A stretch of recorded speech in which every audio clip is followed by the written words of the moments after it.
YouTube, what a YouTube, down on News TV. I'm your host, Dre, and I got a video coming from Sowell. How white liberals have adopted blacks as mascots.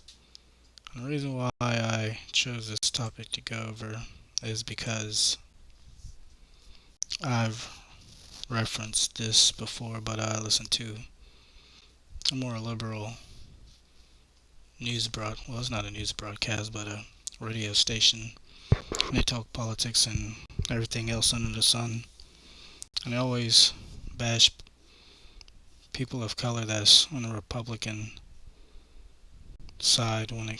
For an example, uh, Tim Scott, Vivek,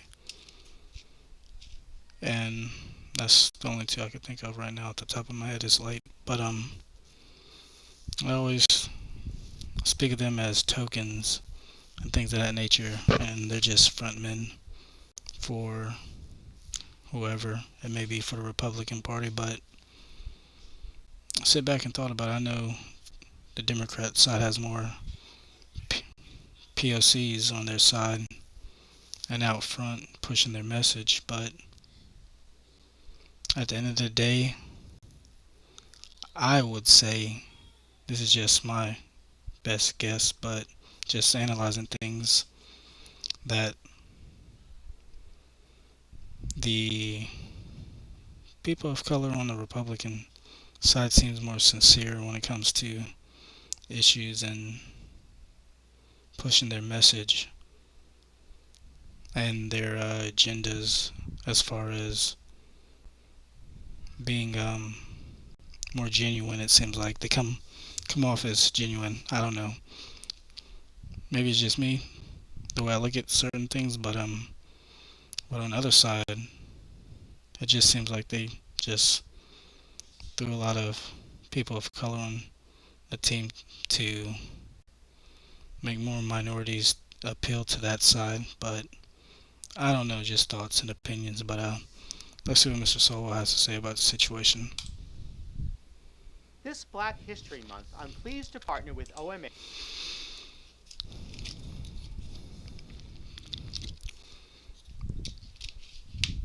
I've seen a little bit of this commercial. I don't know if it's a commercial or not, but why do they have this person talking about issues affecting the black community? She's going to go into that, but I don't know why. Just a person of choice. I don't know why. No offense to her or whatever. I know she's like one of the highest ranking naval officers, possibly, in the Biden administration. I don't know her exact rank, but I know she's pretty high up there. But it just throws me off, why is she speaking on issues of the black community? But I'm sorry for talking. Let's go. In advancing better health through better understanding for black communities. Climate change is having a disproportionate effect on the physical and mental health of black communities. Black Americans And is she actually going to do anything to help these disproportionate issues that's affecting us? are more likely than white Americans to live in areas and housing that increase their susceptibility to climate-related health issues. And 65% of black Americans report feeling anxious about climate change's impact. Through our Office of Climate Change and Health Equity and the Office of Environmental Justice, we're working with providers and community leaders to identify innovative approaches that empower communities to address the health consequences linked to climate change. Years ago, when Jack Greenberg left the NAACP Legal Defense Fund to become a professor at Columbia University, he announced that he was going to make it a point to hire a black secretary at Columbia. This would, of course, make whomever he hired be seen as a token black, rather than as someone selected on the basis of competence. This reminded me of the first time I went to Milton Friedman's office when I was a graduate student at the University of Chicago back in 1960, and I noticed that he had a black secretary. This was 4 years before the Civil Rights Act of 1964, and there was no such thing as affirmative action. Milton Friedman had the same black secretary decades later when he moved to the Hoover Institution, and she was respected as one of the best secretaries around. When I mentioned to someone at the Hoover Institution that I was having a hard time finding a secretary who could handle a tough job in my absence, I was told that I needed someone like Milton Friedman's secretary, and that there were not many like her. At no time in all these years did I hear Milton Friedman mention, either publicly or privately, that he had a black secretary.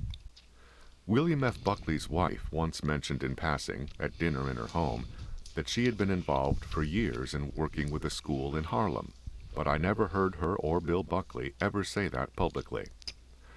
Nor do conservatives who were in the civil rights marches in the South, back when that was dangerous, make that a big deal. For people on the left, however, blacks are trophies or mascots, and must therefore be put on display. Nowhere is that more true than in politics.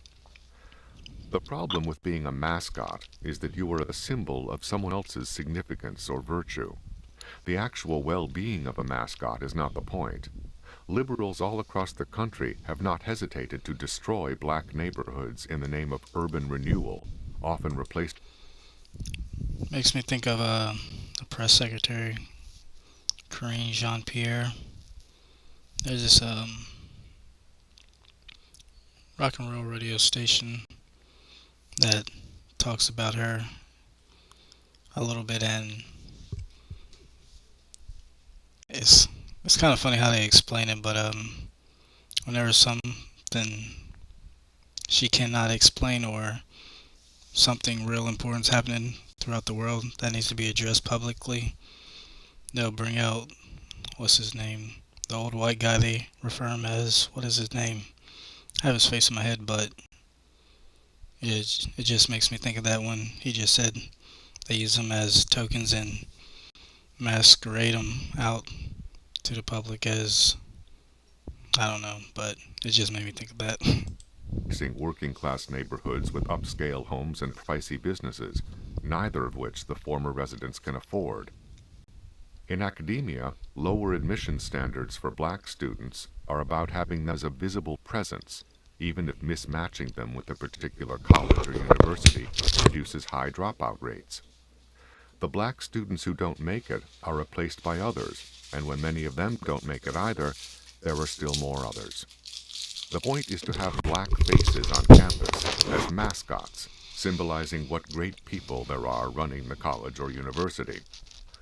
Many, if not most, of the black students who do not make it at big-name, high-pressure institutions are perfectly qualified to succeed at the normal range of colleges and universities.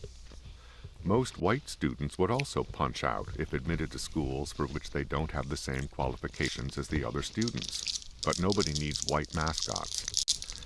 Various empirical studies have indicated that blacks succeed best at institutions where there is little or no difference between their qualifications and the qualifications of the other students around them. This is not rocket science, but it is amazing how much effort and clever... Possibly pressure. That's the only thing that popped up in my head when he said that, of trying to compete at a higher level. Not saying it would be necessarily less intelligent, but just possibly their background, where they're coming from, and the added pressure of trying to keep up with the higher standards at a higher university, I would assume. I don't know.